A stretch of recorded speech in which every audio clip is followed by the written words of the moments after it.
Assalamualaikum warahmatullahi wabarakatuh. Selamat pagi anak-anak, apa kabar hari ini? Semoga kalian hari ini sehat selalu ya. Nah, anak-anak, apakah anak-anak siap belajar hari ini? Nah, jika siap, sebelum kita belajar, alangkah baiknya kita berdoa terlebih dahulu agar apa yang kita pelajari hari ini menjadi berkah. Bismillahirrahmanirrahim. Raditu billahi rabba wa bil islam lizina wa bil muhammadin nabiyya wa rasula. Rabbi zidni ilma warzuqni fahma. Amin ya rabbal alamin. Nah, anak-anak, masihkah anak-anak ingat dengan pembelajaran kita tema kemarin? Nah, pada tema kemarin kita telah mengulas tentang mengenai makhluk hidup. Nah, makhluk hidup ada 3, yaitu ada manusia, hewan, dan tumbuhan. Nah, makhluk hidup mempunyai ciri-ciri masing-masing. Ya, ciri-ciri umum dari makhluk hidup yaitu bernafas, bergerak, makan, tumbuh, dan lain sebagainya. Nah, pada pembelajaran kali ini kita mempelajari tema yang kedua, yaitu menyayangi tumbuhan dan hewan. Subtema pertama yaitu manfaat tumbuhan bagi kehidupan manusia, pembelajaran yang pertama. Nah, pada pembelajaran kali ini kita akan mempelajari mengenai membaca dongeng dengan intonasi, lafal, dan ekspresi yang tepat.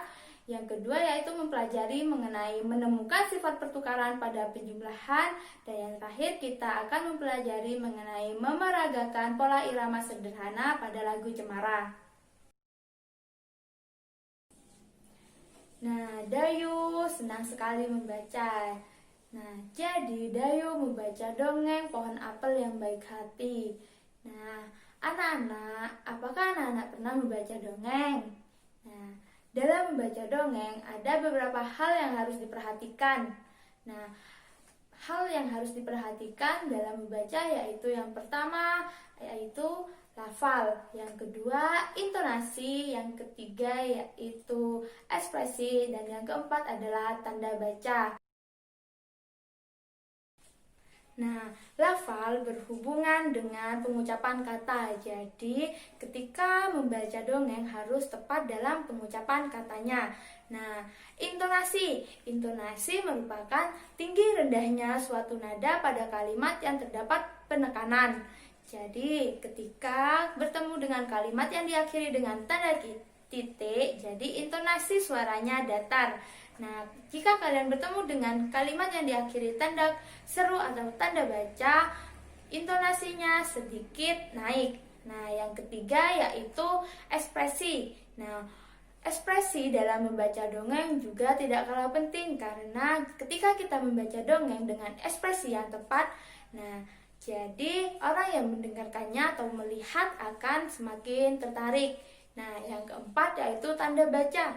Jadi, saat membaca dongeng dan bertemu dengan tanda koma, kita harus berhenti sejenak, kemudian melanjutkan membaca kembali.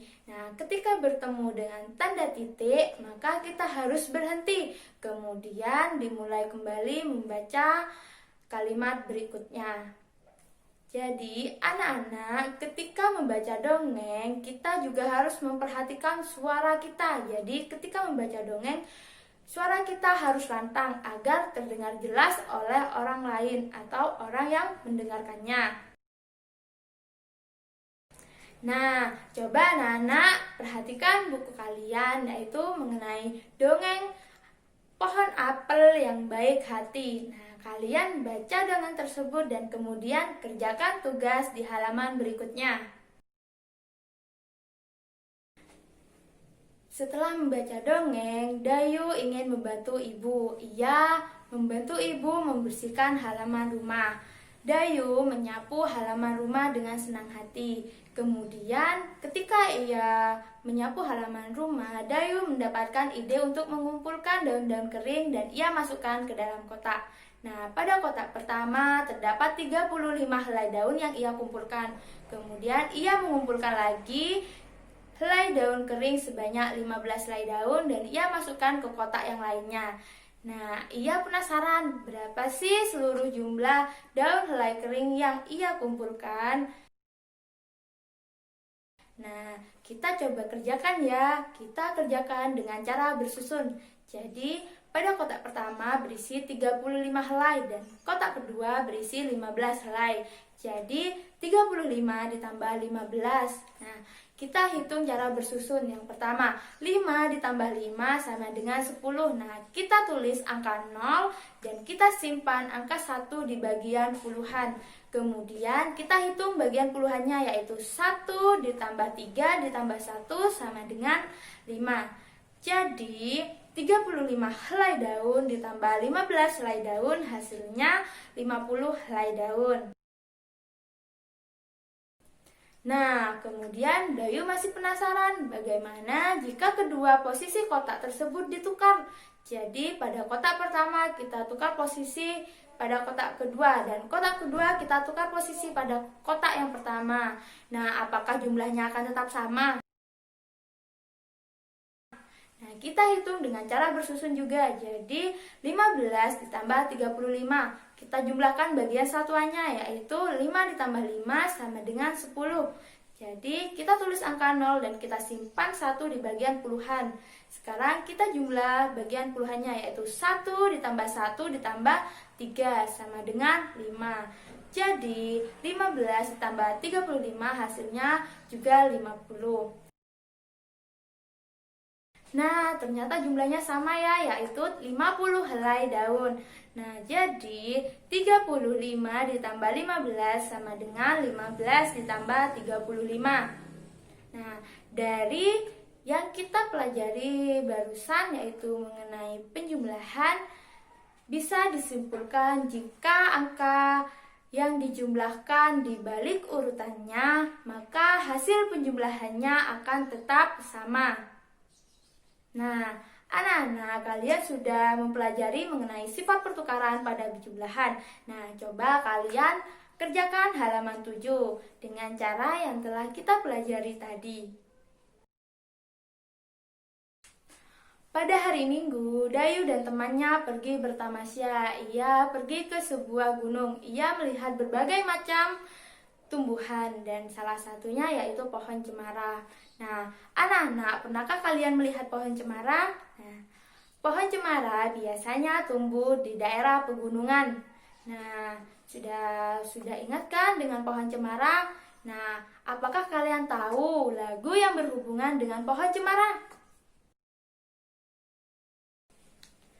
Anak-anak, dalam bernyanyi selain suara yang merdu, agar terdengar enak kita harus paham mengenai pola irama lagu. Nah, pola irama lagu merupakan panjang pendeknya bunyi. Nah, panjang pendeknya bunyi ini dapat dihitung dengan ketukan. Nah, pola irama berjalan menurut birama. Nah, birama ini adalah kuat rendahnya bunyi pada sebuah lagu. Nah, kuat lemahnya bunyi ini ditandai dengan garis birama.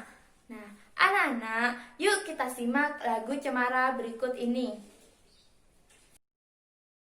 Cemara pohon ramping, daunnya halus langsing, bergerak-gerak kian kemari, seperti tangan penari.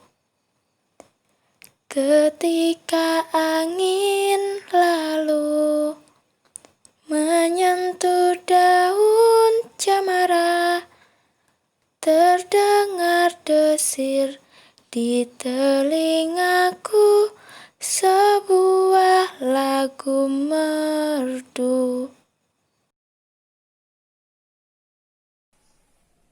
Nah, anak-anak sudah menyimak lagu Cemara. Nah, coba kalian di rumah bersama orang tua kalian berlatih menyanyikan lagu Cemara dengan irama yang tepat. Nah, sebelum kita akhiri pembelajaran kali ini, kita akan mereview apa saja sih yang kita pelajari hari ini. Nah, kita telah mempelajari mengenai membaca dongeng dengan lafal, intonasi, dan ekspresi yang tepat. Nah, kita juga telah mempelajari mengenai menemukan sifat pertukaran pada penjumlahan dan juga telah mempelajari mengenai memeragakan pola irama sederhana pada lagu Cemara. Nah, anak-anak, cukup sekian pembelajaran kita hari ini. Kalian tetap semangat belajar di rumahnya. Jangan lupa jaga kesehatan. Wassalamualaikum warahmatullahi wabarakatuh.